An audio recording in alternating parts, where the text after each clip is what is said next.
General characteristics of toxic gases.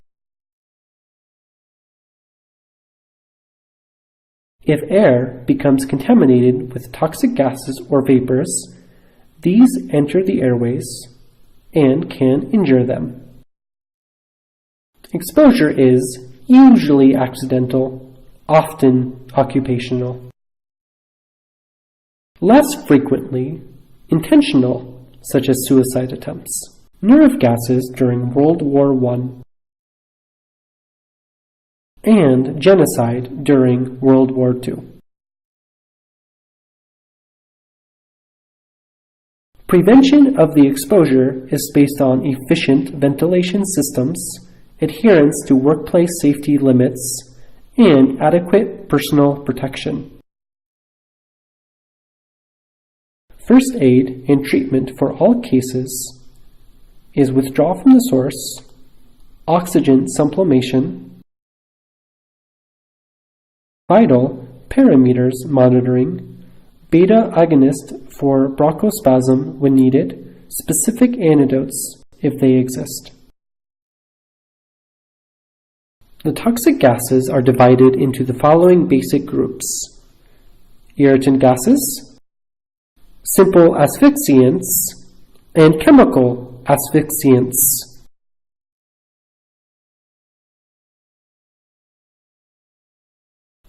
Irritant gases directly harm the airways. Their effects are strongly determined by their water solubility. We distinguish highly water-soluble gases, medium water-soluble gases, and poorly water-soluble gases. Highly water-soluble gases immediately irritate the upper airways. It is an important warning signal. The sudden irritation usually results in the prevention of further exposure by escape from the contaminated area or by use of personal protection. The injury is reduced. Low exposure causes upper airways injury. Prolonged exposure or exposure to very high doses causes also lower airways injury.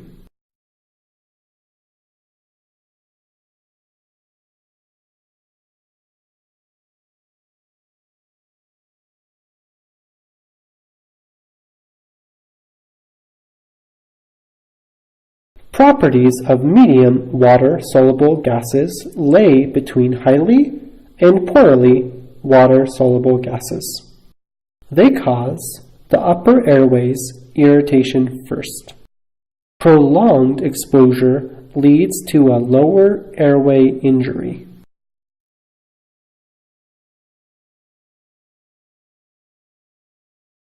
Poorly water-soluble gases do not cause significant symptoms in upper airways.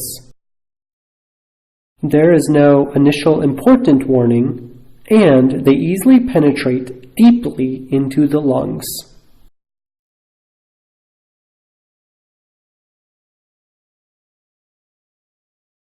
Moreover, the onset of the first symptoms is often delayed, 12 hours or more. All of these factors contribute to a prolonged exposure. Lower airways injuries include capillary leak with edema, diffuse alveolar damage, acute respiratory distress symptom, and pulmonary fibrosis in severe cases. In very high concentrations, rapid upper airways, burning, spasms, and obstructions lead to death. Examples of poorly water-soluble gases are physogen, ozone, oxides of nitrogen.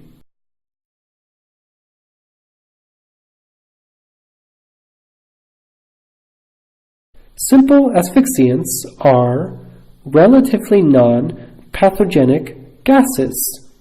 Their toxicity is based on replacing oxygen from inspired air. Hypoxia affects all tissues, particularly the central nervous system. The extent of the injury depends on the hypoxia duration.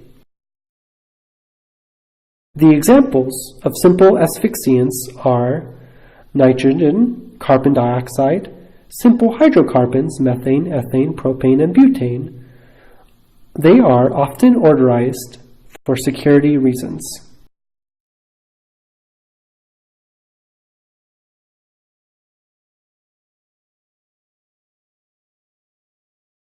Chemical asphyxiants do not directly damage the lungs, but chemically affect respiration. They cause a serious poisoning. Some examples are carbon monoxide, which reduces oxygen transport by red blood cells, and hydrogen cyanide, which inhibits utilization of oxygen by cells and was used in gas chambers as Zyklon B.